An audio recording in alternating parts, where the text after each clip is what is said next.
cái cover thôi em. Quay mà sao đúng? Em Nói được chữ không?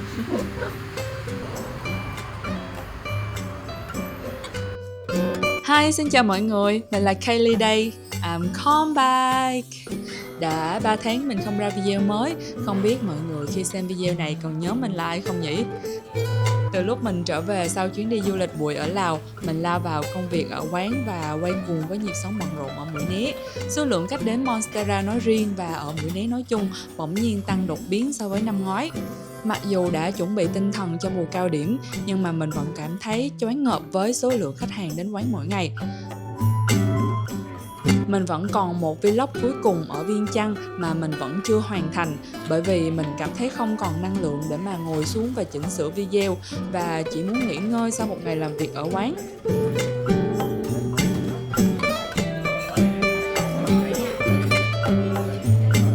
Một phần mình chưa ra video mới có lẽ là do mình lười, và phần còn lại là mình không còn động lực để quay chụp và ngồi dựng video như lúc còn đi du lịch nữa. Dạo này mình hay có thói quen xem lại những video du lịch của mình trước khi đi ngủ, và tự nhiên mình thấy nhớ cái phiên bản tự do, tự tại, đi đây đi đó của mình vãi luôn á. Một cảm giác thôi thúc mình hãy trở lại hành trình là chính mình, can đảm theo đuổi ước mơ và sống hết mình cho những gì mình theo đuổi. Vậy nên là mình quyết định trở lại với YouTube, đi lại hành trình sống của bản thân và chia sẻ cuộc sống hiện tại với mọi người. Vì biết đâu sau này nếu như mà mình có con gái á, thì nó sẽ biết là mẹ nó đã sống như thế nào. Nói chung là con trai hay con gái gì cũng được á, nhưng mà mình thích có con gái hơn. Và câu chuyện hôm nay thì mình muốn kể đó là về cuộc sống ở Mũi Né, nơi mà mình sinh ra và lớn lên.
Bacon, cheese, and egg croissant.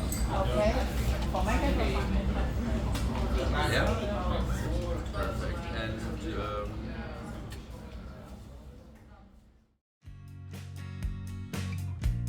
Và đây chính là Mũi Né, một cái phần đất nhô ra như cái mũi nơi ghe tàu hay neo đậu mỗi khi trời gió lớn, hay cũng giống như một cái cảng biển tự nhiên nơi mà ghe tàu tấp vào để mà buôn bán. Có lẽ vì đó mà nơi này có tên là Mũi Né, tức là cái mũi để mà người ta né. Né giống như là tránh né và trú ẩn vậy đó. Có một điều đặc biệt ở Mũi Né mà mình để ý khi sống ở đây, đó là dù ngay sát biển nhưng mà Mũi Né chưa bao giờ bị ảnh hưởng nghiêm trọng từ các cơn bão luôn á. Mình sinh ra và lớn lên trong một khu dân cư đông đúc ngay trước mặt bãi trước của Mũi Né. Từ nhà mình chỉ cần đi vài bước là sẽ xuống tới biển, nên cuộc sống tuổi thơ của mình gắn liền với biển cả. Nói đúng hơn thì tôi là gái làng chài đó. Ai mà da nó không có gì cho mấy đâu. Ai chồng bắt thường mới đặt ra. Nhà ông ngoại thì đi biển, còn ông nội thì sửa đèn măng sông cho người đi biển. Tới ba mình thì sửa bình ắc quy cho ghe tàu. Mẹ mình thì làm lò cá cơm. Nhưng tới mình thì bị mất nghề rồi mọi người. Mình làm quán cà phê và trà sữa. Cụ thể đó là quán trà sữa Tropical Tea House ở Phan Thiết và quán cà phê Monstera ở Mũi Né. Và clip này mình sẽ nói về Monstera, còn Tropical thì mình sẽ kể vào một dịp khác nha.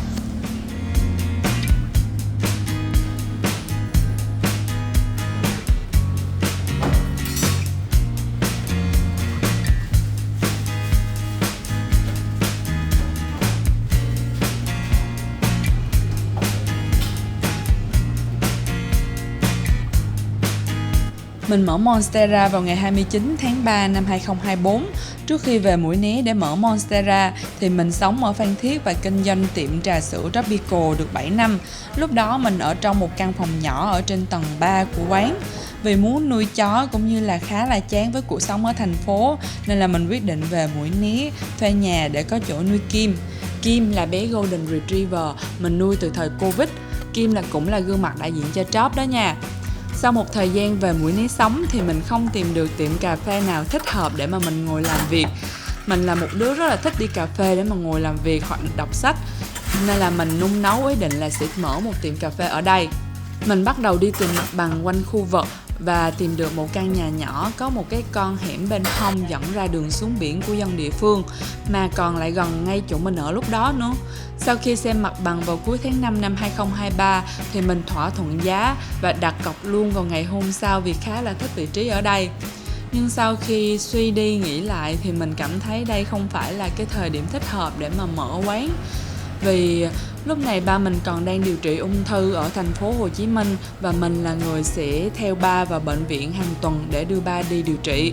Nên là mình quyết định sẽ không thuê nữa. Và cũng may là mình đã xin lại tiền đặt cọc nhà và mình đành gác lại ý định mở quán cà phê ngay lúc đó.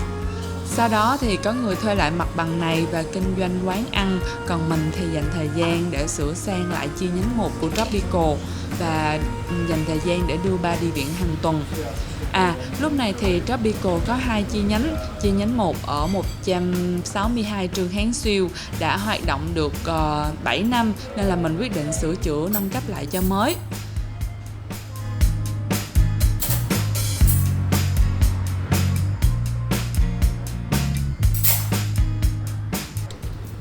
Đến tháng 2 năm 2024, tức là sau 6 tháng thì cái quán ăn ở cái mặt bằng mà mình tính thuê lúc trước đã đóng cửa. Và trong một buổi tối khi mà đi ngang quán thì bạn mình có hỏi là nếu như mà cái mặt bằng này cho thuê lại thì em có thuê không? Mình chần chừ nói là cũng chưa có biết nữa. Và đúng vào ngày hôm sau mình thấy chủ nhà dán giấy cho thuê mặt bằng. Lúc đó mình liên hệ lại anh chủ nhà và thuê lại liền vào ngày hôm sau luôn. Rốt rẽn.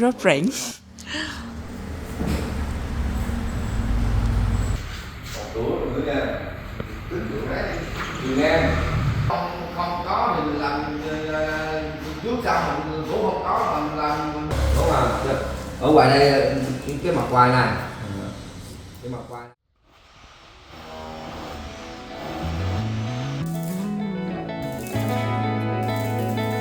Lúc đó là ngay trước Tết năm 2024 và ba mình thì cũng vừa bước sang thế giới khác, bắt đầu một hành trình khác. Sau khi ăn Tết xong thì mình bắt đầu sửa sang và thực hiện kế hoạch sửa quán. May mắn là người thuê trước họ đã sơn sửa và lót gạch nền mới, khá là hợp gu mình, nên mình chỉ cần thay đổi một vài chi tiết và trang trí thêm để mà đưa linh hồn và bản sắc riêng vào chiếc quán xinh yêu này.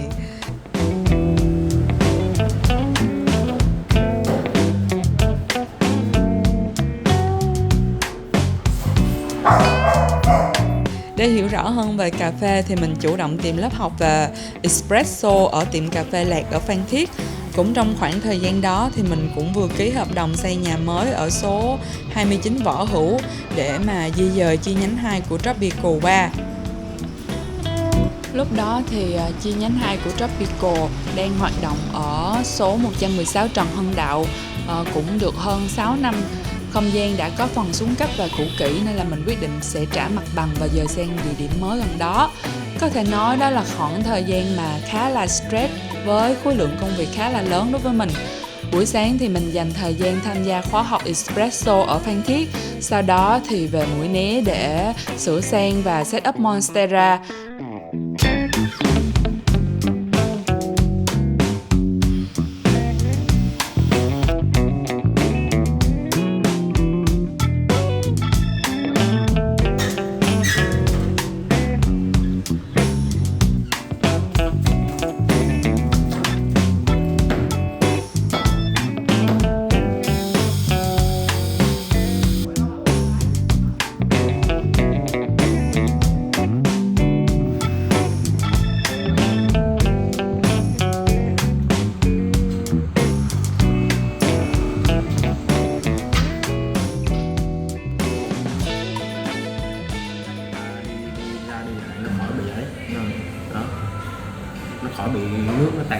khách đi từ đây ta sẽ quạt lên này là ta vô, khỏi bị mưa nó. Cũng trong lúc đó thì mình cũng đang làm việc với đội thi công của Job Võ Hữu để thiết kế quán theo ý mình, đồng thời mình cũng lên kế hoạch để di dời đồ đạc và bàn giao mặt bằng cho chủ cũ. Cứ như vậy thì trong hơn 1 tháng thì cuối cùng Monstera cũng đã chuẩn bị sẵn sàng để mở cửa vào ngày 29 tháng 3. Thật ra là mình không có xem ngày hay cái gì hết á mọi người. Mình chỉ đơn giản là mọi thứ đã xong xuôi thì mình mở bán thôi á. You turn so cold on me, baby, and you'll miss my love someday.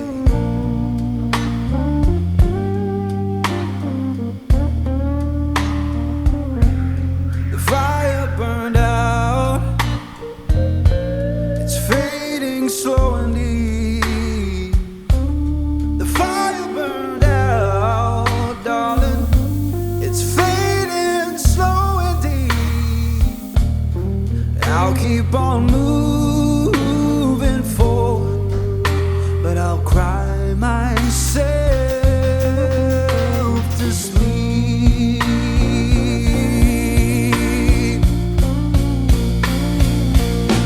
The fire burned out, it's gonna go for good. The fire burned out, oh, it's gone for good.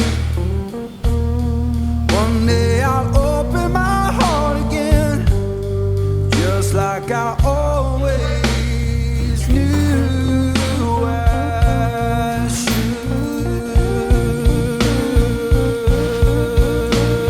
Oh, you know I'm free now, honey, I'm free from your chain. Oh, free now, honey, I'm free from your chain. And now that we're just memories, all I can do is bless your name.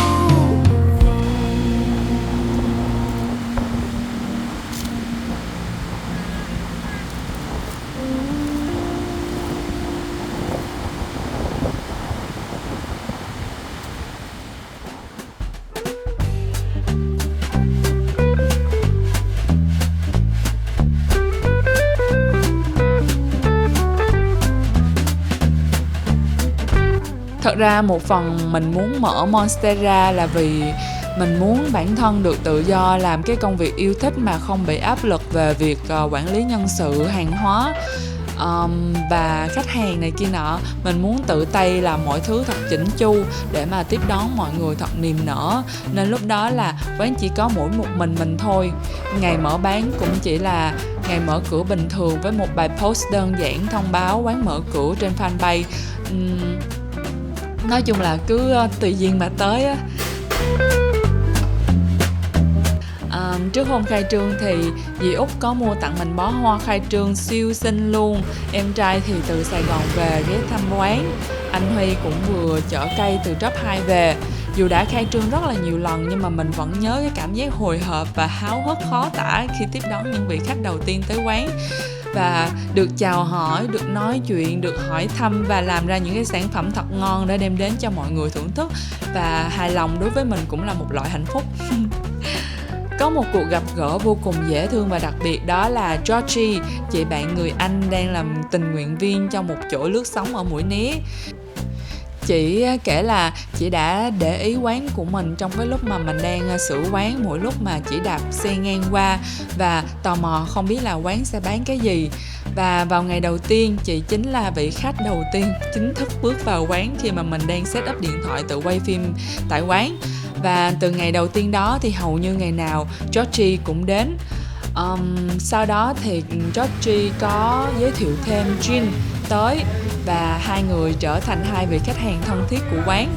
Có những buổi sáng thì hầu như chỉ có 3 đứa mình trong quán và dần dần thì tụi mình nói chuyện nhiều hơn và thân thiết hơn. Georgie có một tài khoản Instagram chuyên để đăng tải những cái chữ viết tay nghệ thuật của mình. Lúc mà mới mở quán thì để đơn giản và tiết kiệm thì mình thường tự tay viết những cái thông báo hoặc là những cái quote ở trong quán mà thực sự là trong nó rất là chán luôn.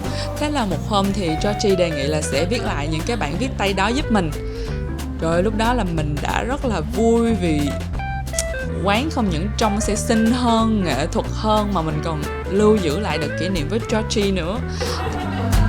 Thế là từ cái bản Let's Start the Day with Coffee đến Wi-Fi Password rồi Standy cho kệ sách và sổ notebook cho Monstera đều chính là tác phẩm viết tay chăm chút và tỉ mỉ của Georgie. Mình thật sự cảm thấy rất là may mắn vì đã gặp được một người bạn cực kỳ dễ thương và đáng yêu như Georgie khi vừa mới mở quán. Không những giúp mình trong việc decor quán, còn giúp mình marketing quán và giới thiệu bạn bè người quen tới quán mình nữa. Dần dần thì tụi mình trở thành bạn tâm sự với nhau, chuyện cá nhân và mình dẫn Georgie và Jean vào Phan Thiết chơi để giới thiệu về tiệm trà sữa Tropical cũng như cuộc sống của mình.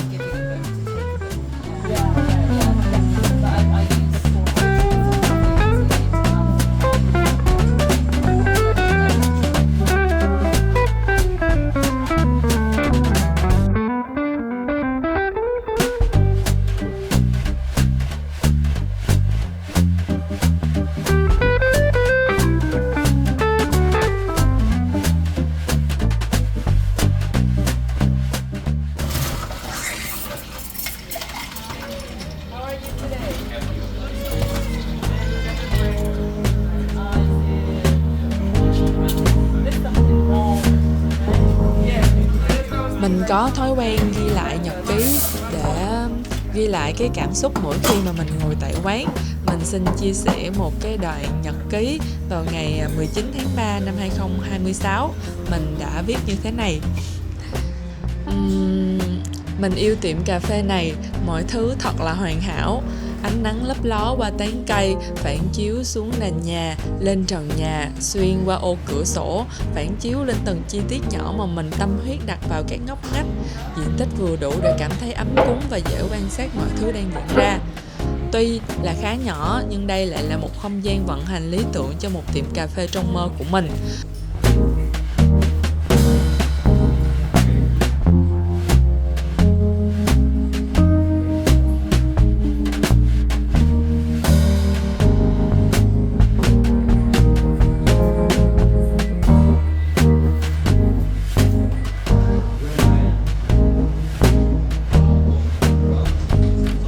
Từ chiếc toilet nhỏ có ô cửa lá sách giúp thông khí, nhờ vậy mà toilet không bị ẩm mốc và không hề có mùi khó chịu. Phòng để vật dụng vệ sinh riêng, phòng kho để chứa nguyên vật liệu riêng và căn bếp nhỏ có đầy đủ mọi thứ để mình thỏa đam mê làm bánh và nấu ăn.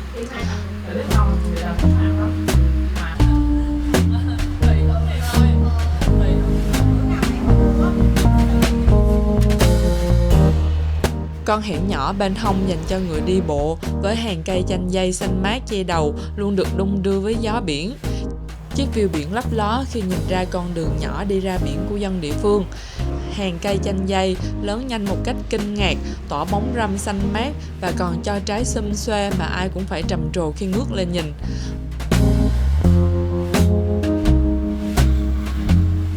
Mọi thứ tuy không quá hoàn hảo, như bức tường loang lỗ đầy chỗ tróc sơn, có chỗ chắp vá với những màu sơn mới có vẻ trùng với màu sơn cũ. Chỗ bậc thềm bị nứt với một lỗ khá lớn kéo theo một đường nứt dài. Rồi chiếc bàn đá bị ố ngay ô cửa sổ. Và rất là nhiều thứ không hoàn hảo khác, nhưng có vẻ chính những thứ đó lại khiến nơi này trở thành một nơi đặc biệt đến vậy. Đây chính là tiệm cà phê trong mơ của mình, nơi hội tụ tất cả những gì mình mong muốn và đem lại cái niềm vui và hạnh phúc ngoài mong đợi của mình. Cứ như đây là một cái cánh cửa để mà mọi người đến và biết đến cái bản thể này của mình vậy đó. Vậy đó, sau 2 năm từ lúc mà mình bắt đầu hành trình ở Mon là khoảng thời gian mình tự do, hạnh phúc vì gặp được những con người thương mến và dành tình cảm đặc biệt cho mình. Chưa bao giờ mình có cảm giác được yêu thương từ thế giới bên ngoài như vậy. Việc gặp gỡ và làm quen với những người bạn mới khiến công việc tại quán cà phê của mình cũng trở nên thú vị hơn. Và cứ như thế thì sau 2 năm hoạt động, quán dần trở nên sinh động hơn và thu hút nhiều khách hàng ghé thăm và trải nghiệm hơn. Mình gặp gỡ với nhiều người thú vị từ khắp nơi trên thế giới. Thế giới quan của mình từ đó cũng rộng mở hơn khi được biết nhiều cuộc đời hơn, và mình vô cùng bất ngờ khi nhận được sự quan tâm và yêu thương của mọi người. Đó là ông chú người Ý Alex, chủ của nhà hàng Pardis, hay đến vào chiều tối để vẽ tranh, đọc sách và nói chuyện với mình. Người đã rất là bất ngờ khi biết mình là chủ quán và đã ưu ái tặng mình một bức tranh thuyền thúng siêu hay ho ở quán mà ông tự làm. Rồi ông Tony đến từ Anh, một ông chú thông minh và lém lĩnh, rất thích cập nhật thời sự và tám chuyện tin tức thế giới với mình. Câu cửa miệng khi bước vào quán đó là Flat white please.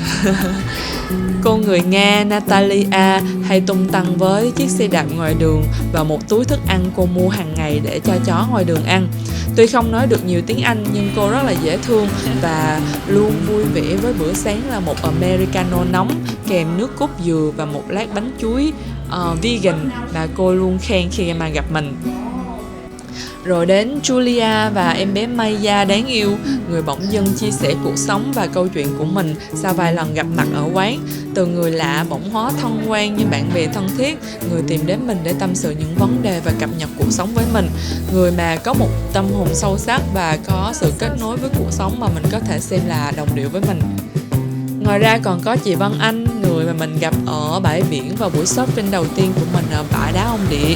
Người đã từ bỏ cuộc sống ở Sài Thành vào năm 40 tuổi để đến Mũi Né và bắt đầu cuộc sống mới. Đã từng là nhân viên của Monstera được vài tháng đầu khi mới tới Mũi Né. Và sau đó chị đã bắt đầu mở lớp yoga riêng, người duy nhất vẫn có đặc quyền giảm giá nước dù đã nghỉ làm từ lâu. Người tìm đến mình để tâm sự mọi thứ tình cảm, drama và thông tin sự kiện ở Mũi Né.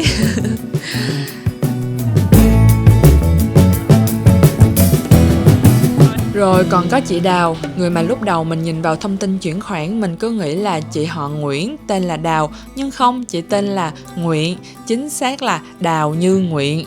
Nhưng mình đã quen gọi là chị Đào rồi nên là mọi người đều gọi chị là chị Đào luôn. Và chị cũng không có ý kiến gì cả. Chỉ có em bé cà ri mà mỗi lần mình xin ẩm là khóc ré lên, làm mình tổn thương nhẹ.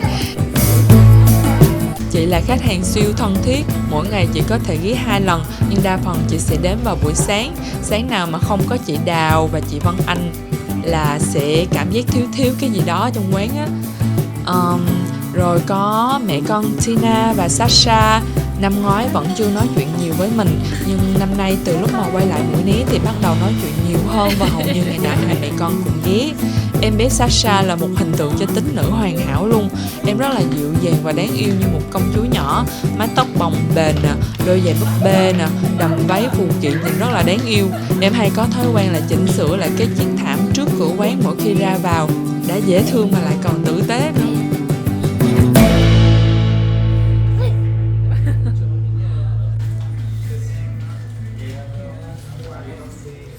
Và còn có Quentin và Suk với nhóm bạn surfing ở Sauce. Có Mary với Americano đá, Marcus với cappuccino và croissant.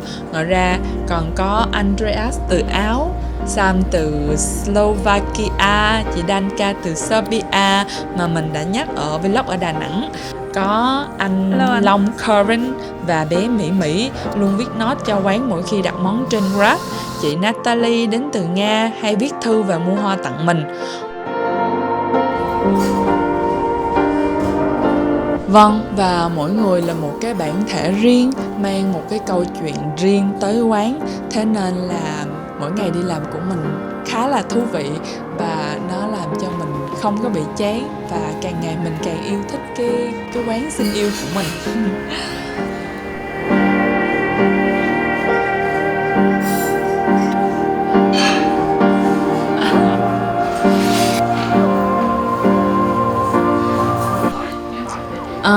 Và đó chính là câu chuyện cà phê Monstera của mình ở Mũi Né. Cảm ơn mọi người đã xem. Tuy không có gặp mặt mọi người ở ngoài đời, nhưng mà mình có một cái lượng gọi là khách quen hay xem vlog của mình và kết nối với mình. Mình nhớ mọi người lắm luôn á. Không biết là mọi người có khỏe không? Nếu như mà mọi người có xem được cái video này thì hãy cập nhật ở phần bình luận cho mình biết nha. Hẹn gặp mọi người ở một vlog khác. Mình sẽ cập nhật cuộc sống ở Mũi Né cũng như là tiệm cà phê và kế hoạch đi du lịch tiếp theo của mình. Cảm ơn mọi người đã chờ đợi cái video này. I'm Kaylee. Thanks for watching. Bye.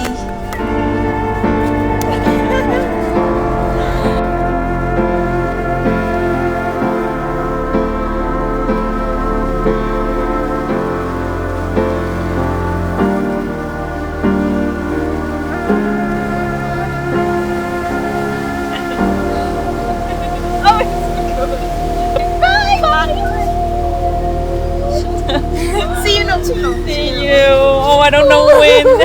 But see you. Well, hopefully soon. Yeah.